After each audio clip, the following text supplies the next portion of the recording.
8:20 this morning. We're in the middle of Alzheimer's Awareness Month, and this morning we take on the very important topic of wandering and how to handle it if your loved one should wander off. Our friend Deb Marcello of Happier at Home joins us as she does every week. Deb, this is it truly is a very important topic for so many people. So what do people need to know? Yes, especially with the winter months coming upon us, it's really important to make sure if you have a loved one with Alzheimer's that wanders to understand maybe what triggers them to start wandering and to take the steps necessary to keep them protected. You know, oftentimes with people who have Alzheimer's, we want to try to accommodate those behaviors.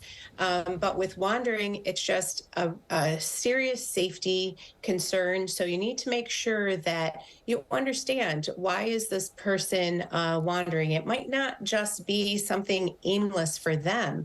They may be thinking that, you know, maybe they're not getting enough exercise. So increasing the amount of exercise they're getting.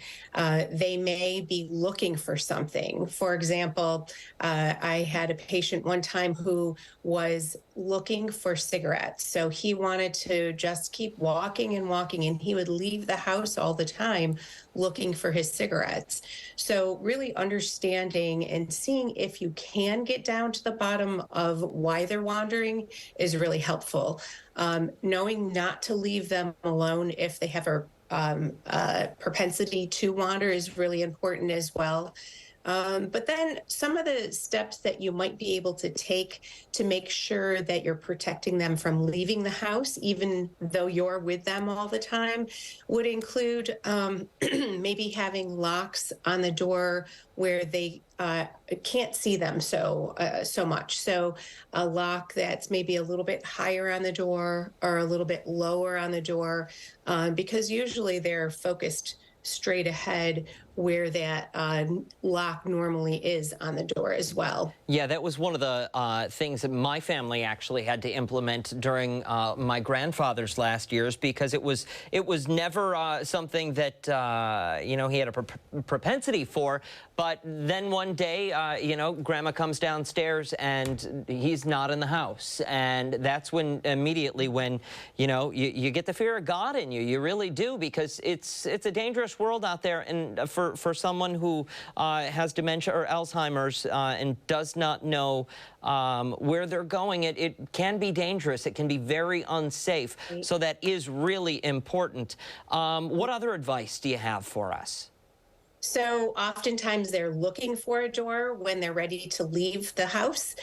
So perhaps putting a curtain over the door so they don't recognize it, or a do not enter sign on that door that they normally would use to leave the house.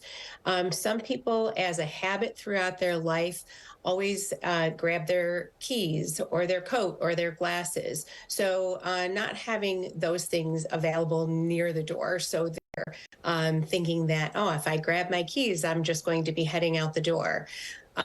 Sometimes people with Alzheimer's have a problem with their depth perception as well.